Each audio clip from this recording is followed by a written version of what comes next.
Ce cas clinique concerne un homme de plus de 50 ans, qui a des troubles mictionnels. C'est d'une banalité monstrueuse en urologie. À une consultation d'urologie, tous les patients, en général, ont plus de 50 ans et ont des troubles mictionnels. Ces patients, 100% d'entre eux, ont une hypertrophie bénigne de la prostate.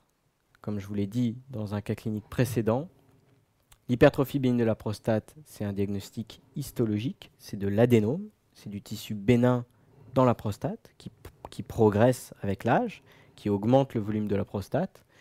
Par contre, certains de ces hommes vont être asymptomatiques, quel que soit le volume de leur prostate, et d'autres vont développer des signes fonctionnels qui peuvent être soit obstructifs, soit irritatifs. Le patient se lève plus souvent la nuit. Ça, c'est tout simplement une polacurie nocturne. Quand on se lève plus de 2 fois la nuit, on a une polacurie nocturne. Ce patient a un jet d'urine plus faible. Comment ça se fait? Comment on appelle ça? Et il a des gouttes retardataires. Ça, c'est des signes obstructifs. C'est de la dysurie.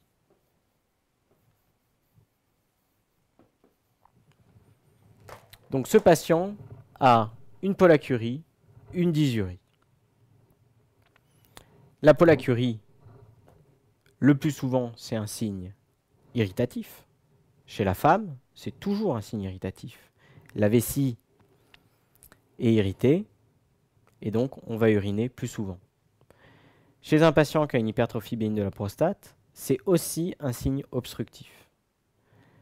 La vessie se vide mal, il y a un résidu post-mictionnel permanent, la capacité totale de la vessie est donc diminuée, du coup, on va uriner plus souvent.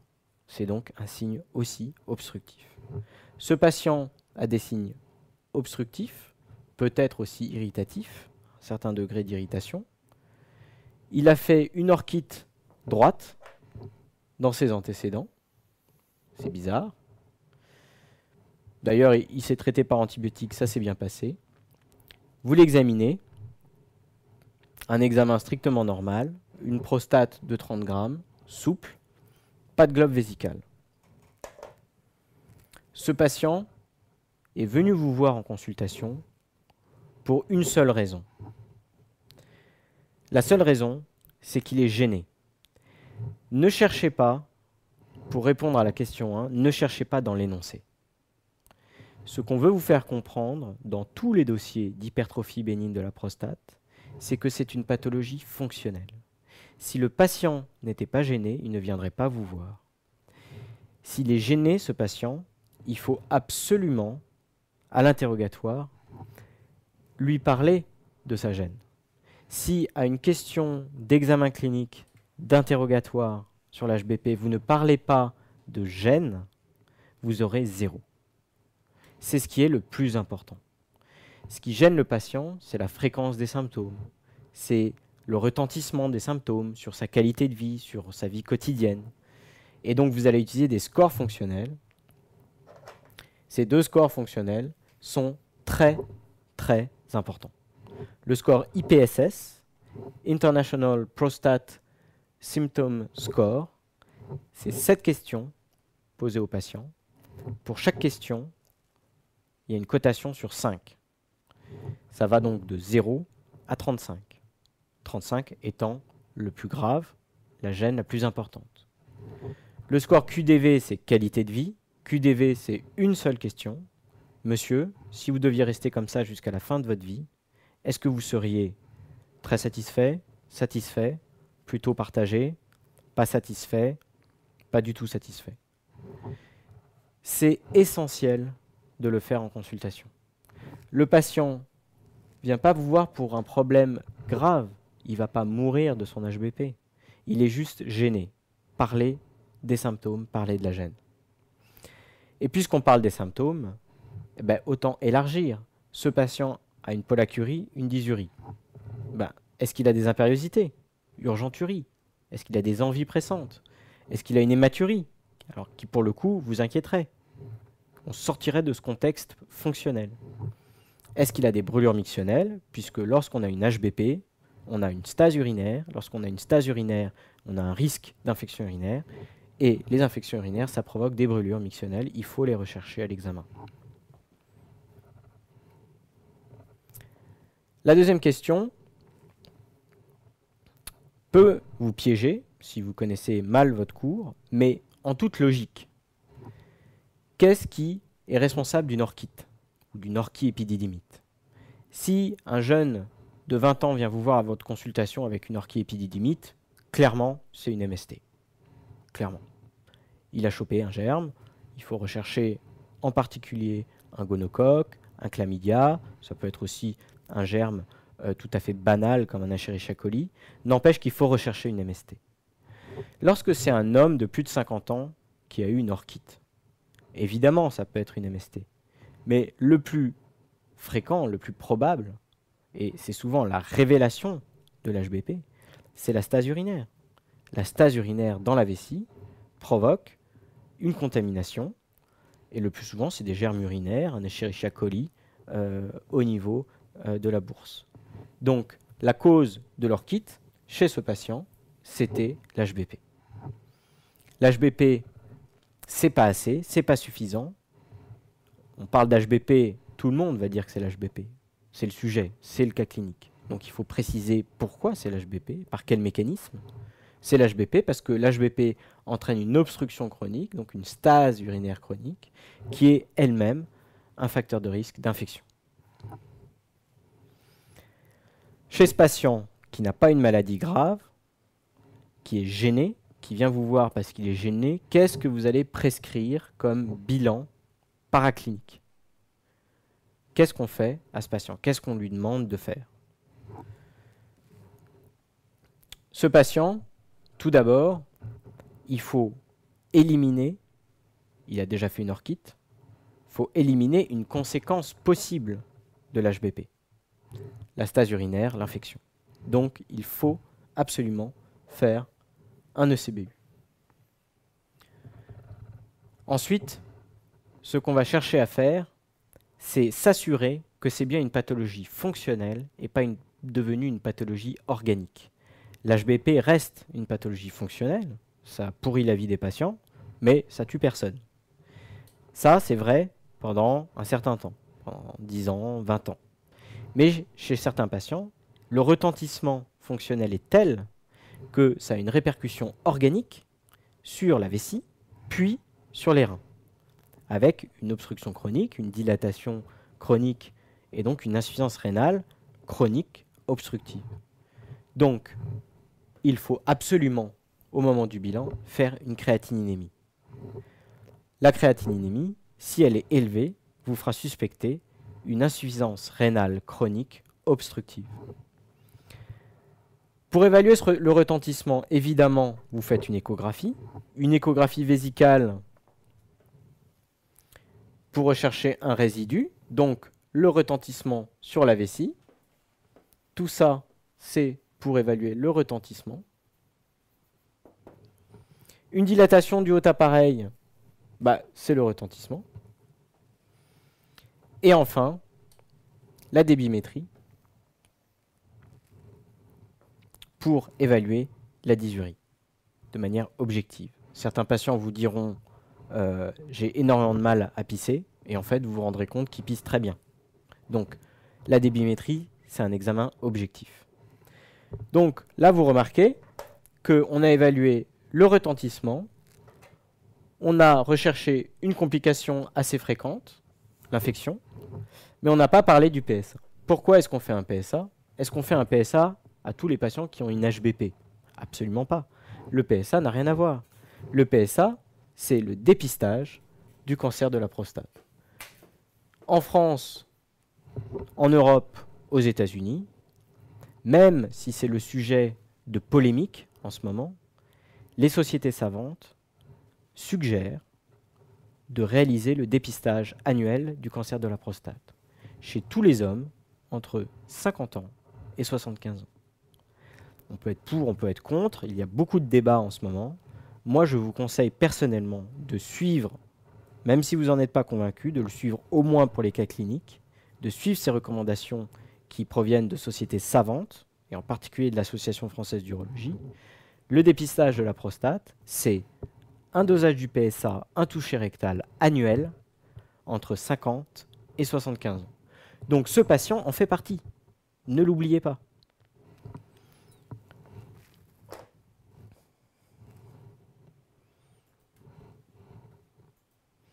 Une fois que vous avez fait ce bilan, vous n'allez pas attendre qu'il revienne vous montrer les résultats. Il ne reviendra pas. Ce patient vient parce qu'il est gêné. Il faut répondre à sa demande. Il faut le traiter tout de suite. Il faut lui proposer un traitement tout de suite, en consultation. Donc, vous avez prescrit votre bilan. Vous allez lui proposer un traitement. Quel est le traitement de première intention chez un patient qui a une hypertrophie bénigne de la prostate symptomatique? C'est un traitement qui est toujours médical. Toujours médical. N'opérez jamais quelqu'un en première intention pour une pathologie fonctionnelle. C'est vrai pour toutes les pathologies fonctionnelles. Chez l'homme, en urologie, c'est l'hypertrophie bénigne de la prostate, pathologie fonctionnelle de l'homme. Chez la femme, c'est l'incontinence urinaire. On n'opère jamais une femme d'incontinence urinaire en première intention. Jamais. C'est une pathologie fonctionnelle. On propose de la kiné. Chez l'homme, c'est une pathologie fonctionnelle. On propose un traitement médical. Ce traitement médical, il y a 3 possibilités. Soit les dérivés de plantes, la phytothérapie, soit les alpha-bloquants, soit les inhibiteurs de la 5-alpha-réductase. Vous pouvez normalement donner le traitement que vous souhaitez. Néanmoins, chez un patient qui est dysurique, vous allez essayer de vous focaliser sur la dysurie. Et le meilleur traitement pour traiter la dysurie rapidement, dans les 48 heures, c'est les alpha-bloquants, qui ont prouvé leur efficacité sur la dysurie dans les 48 heures. Les inhibiteurs de la 5-alpha-réductase, le chiproproscar, donc le finastéride, agissent très bien, mais ils mettent beaucoup plus de temps à agir. Donc si le patient est gêné, le finastéride n'agira qu'au bout de 3-4 mois.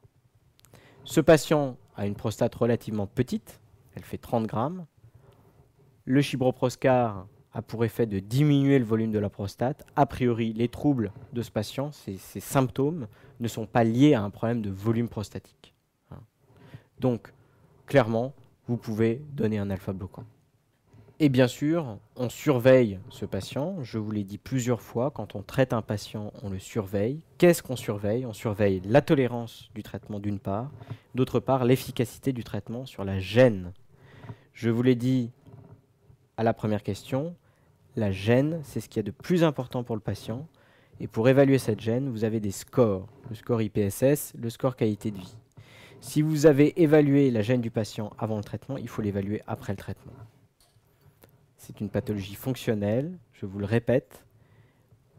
La mesure de l'efficacité du traitement n'est pas forcément une mesure objective, mais ce qui compte, c'est la gêne ressentie par le patient. La tolérance du traitement, bien sûr, il faut connaître les effets secondaires des alpha-bloquants. Les alpha-bloquants peuvent entraîner une hypotension orthostatique et peuvent entraîner aussi une éjaculation rétrograde en inhibant la contraction du col vésical. Les alpha-bloquants agissent en dilatant le col vésical et permettent de lever l'obstruction prostatique. Vous avez une vessie avec la prostate qui bombe en général dans la vessie. À ce niveau-là, vous avez le col de la vessie qui est là, forcément, qui correspond aux 2 lobes de la prostate, à la base des 2 lobes de la prostate qui bombent dans la vessie et qui d'ailleurs entraînent une irritation vésicale à ce niveau-là, ce qui peut parfois expliquer la pollacurie. Les alpha-bloquants agissent au niveau du col en distendant le col, en inhibant la contraction du col. Or, au moment de l'éjaculation, vous avez le sphincter strié de l'urètre, qui est sur une commande volontaire, qui va s'ouvrir pour éjaculer. Vous êtes obligé d'ouvrir votre sphincter. L'éjaculation se passe comme ça. Vous avez 2 petits canaux éjaculateurs qui sont au niveau de l'apex de la prostate, qui libèrent le sperme. Vous avez envie d'éjaculer, vous fermez votre sphincter. Au moment de l'orgasme, vous ne pouvez plus vous retenir. Vous lâchez le sperme. Le sperme, il est sous pression dans la prostate parce que le col de la vessie spontanément est fermé. Et donc, quand vous relâchez votre sphincter strié, il part en jet. Chez un patient qui est sous alpha bloquant, son col de vessie est spontanément hypotonique. Le sperme n'est pas sous pression dans la prostate. Au moment de l'éjaculation, la majorité du sperme va dans la vessie et parfois vous avez quelques gouttes au bout de la verge.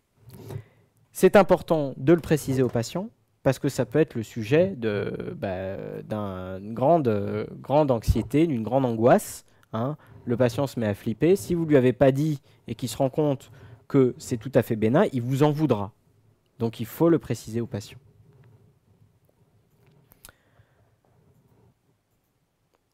Vous traitez ce patient, il ne vient pas vous revoir, donc 2 solutions. Soit il est satisfait, soit il est allé voir quelqu'un d'autre, il n'est pas content, il va voir quelqu'un d'autre. Mais il y a aussi une 3e solution, c'est que le patient s'en fout. C'est que finalement, il vous a dit qu'il était gêné, mais qu'en fait, il n'était pas si gêné que ça, et qu'il n'a pas pris son traitement. Donc là, typiquement, c'est le cas d'une mauvaise observance. Il n'a pas vraiment suivi vos instructions. En gros, il n'a pas pris les médicaments. Et il revient vous voir 2 ans plus tard. Les symptômes ont changé. Et c'est ça qui l'inquiète en fait. Il est plus inquiet que gêné. Pourquoi il est inquiété? Parce qu'avant, il avait une dysurie et maintenant, il a des fuites d'urine. Et il ne comprend pas pourquoi. Autant ça ne le gênait pas d'avoir une dysurie, autant le fait de se pisser dessus, ça le gêne, ça l'angoisse, il ne comprend pas. Qu'est-ce qu'on doit rechercher chez tous les hommes qui ont des fuites d'urine? Ce n'est pas courant pour un homme qui n'a jamais été opéré de la prostate ou de la vessie d'avoir des fuites d'urine. Autant c'est une pathologie extrêmement courante chez la femme, c'est la pathologie fonctionnelle de la femme en urologie, autant chez l'homme, c'est très rare. Et donc, c'est inquiétant. Ça l'inquiète lui, mais ça doit vous inquiéter vous. Qu'est-ce qu'on doit toujours rechercher devant des fuites d'urine chez l'homme? On doit rechercher un globe. Ces fuites d'urine ne sont pas dues à une incontinence, ces fuites d'urine sont dues à des mictions par regorgement.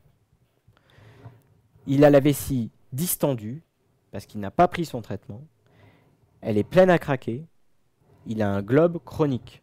Par définition, un globe chronique, c'est indolore. Toujours indolore. Par contre, sa vessie se remplit, les reins fonctionnent. Ils fonctionnent probablement moins bien, mais ils fonctionnent quand même.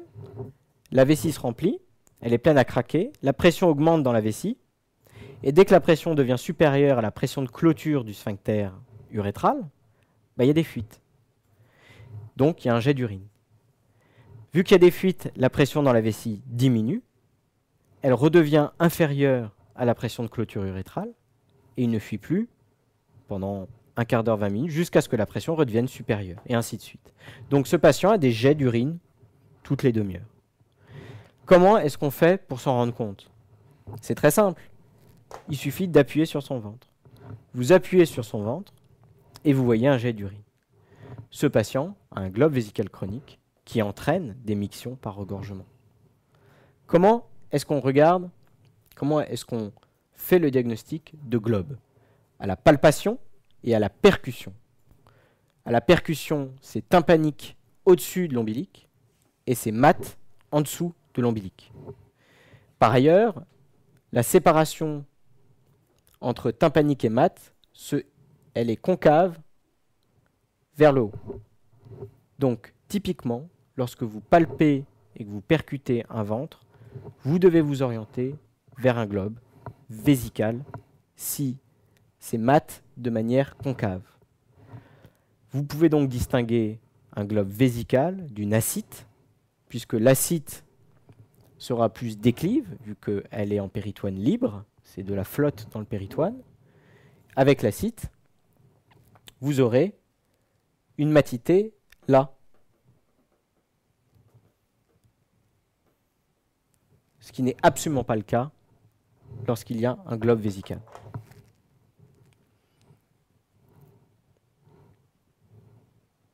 Donc, vous avez diagnostiqué le globe vésical chronique, c'est bien ce que vous pensiez.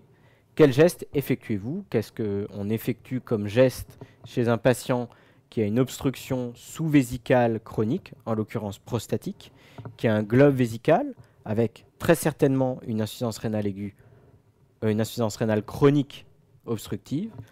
Il n'y a qu'un seul geste à effectuer, c'est la mise en place d'une sonde vésicale à demeure, une sonde vésicale, donc qui est parfois difficile à poser à cause du passage prostatique. Hein. Et je vous ai amené des sondes urétrales, comme celle-ci, qui est béquée vers le haut et qui permet de mieux passer un obstacle prostatique. Ces sondes vésicales sont de différents types, de différents diamètres.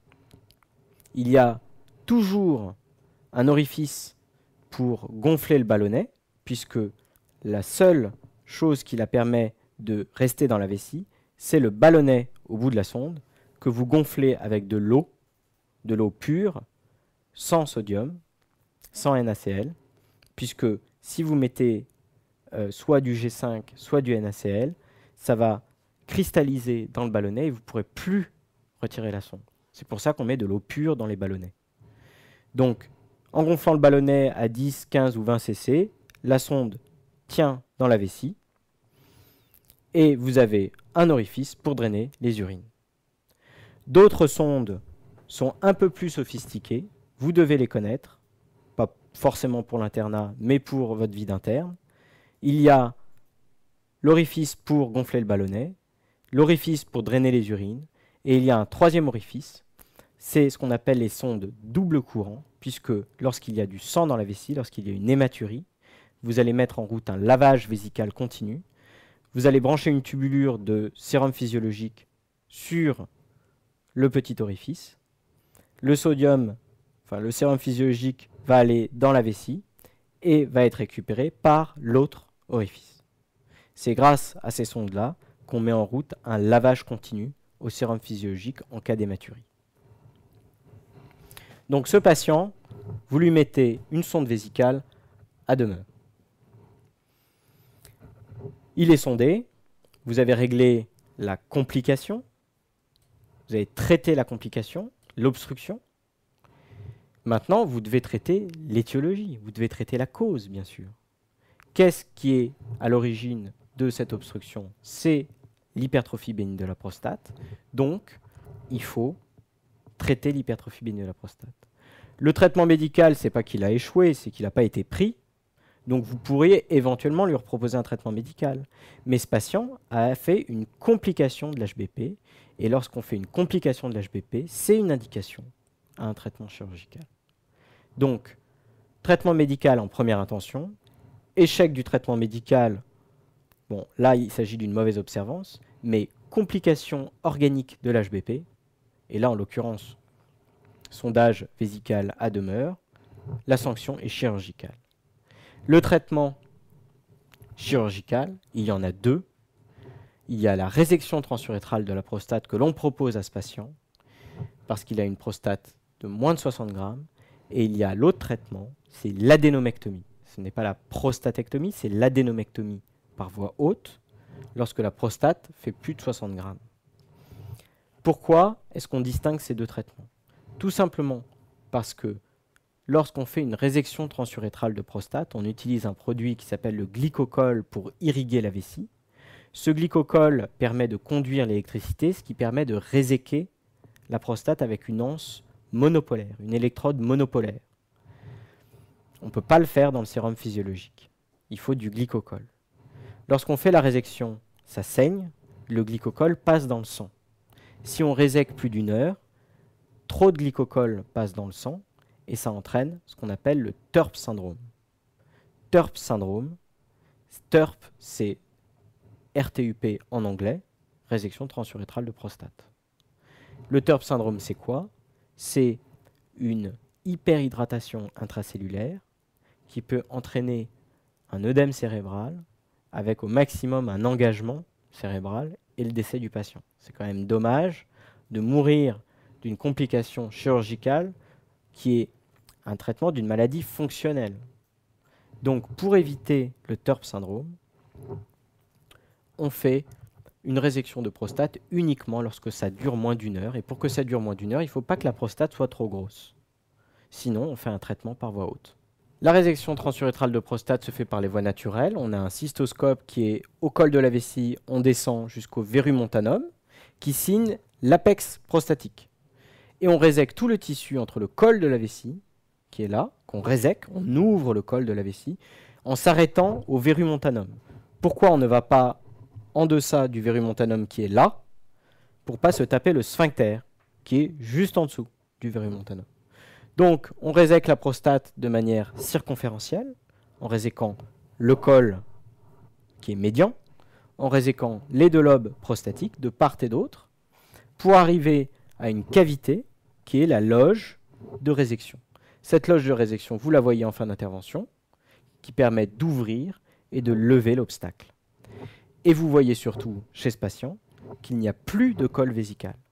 Le col vésical arrivait là, avant l'intervention, il n'y a plus de col vésical. Donc, forcément, cette intervention entraîne quoi comme complication? Elle entraîne une éjaculation rétrograde. Il n'y a plus de col vésical.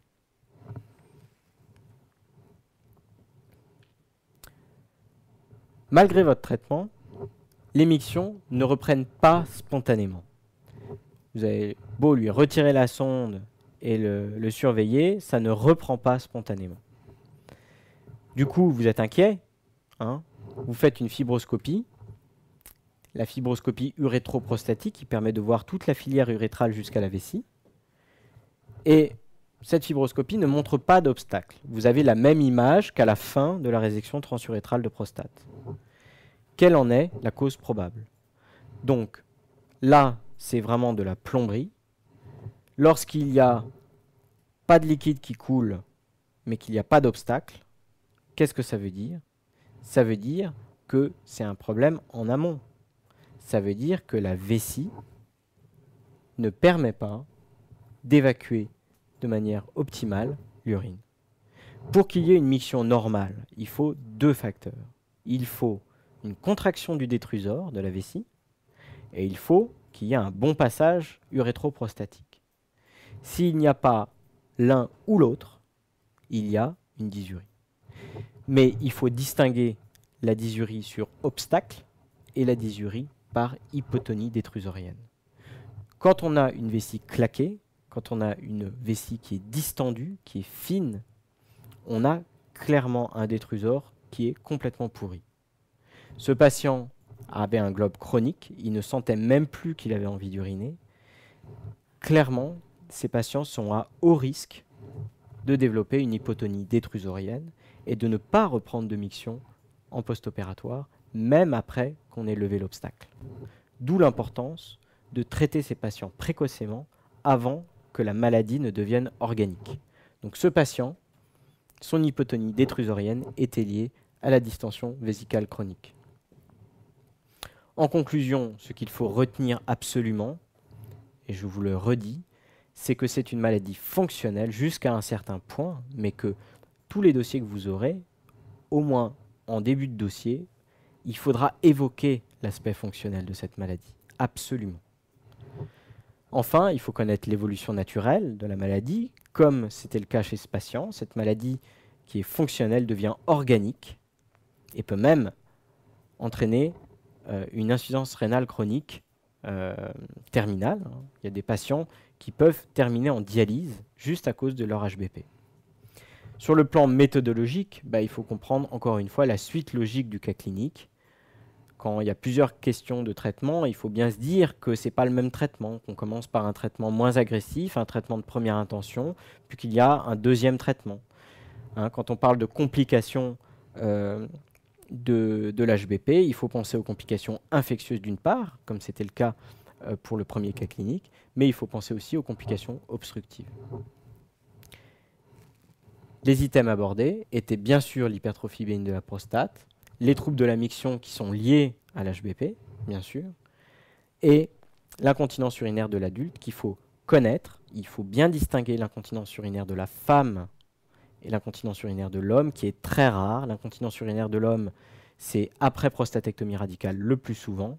Chez la femme, il y a deux manières d'être incontinente, soit des impériosités, incontinence par impériosité, problème vésical, contraction trop fréquente et désinhibée de la vessie, fuite. Soit incontinence urinaire d'effort, c'est plus un problème vésical, c'est un problème urétral, urétrosphinctérien, donc soit une incontinence sphinctérienne, une déficience du sphincter, soit une incontinence urinaire par hypermobilité cervico-urétrale, donc l'urètre qui n'est plus bien fixé par les attaches pelviennes, les ligaments pelviens. C'est typiquement la maladie fonctionnelle de la femme qui a eu des enfants et qui est ménopausée. Donc vraiment connaître l'incontinence urinaire de l'adulte, aussi pour évoquer les diagnostics différentiels chez l'homme, qui sont l'émiction par impériosité.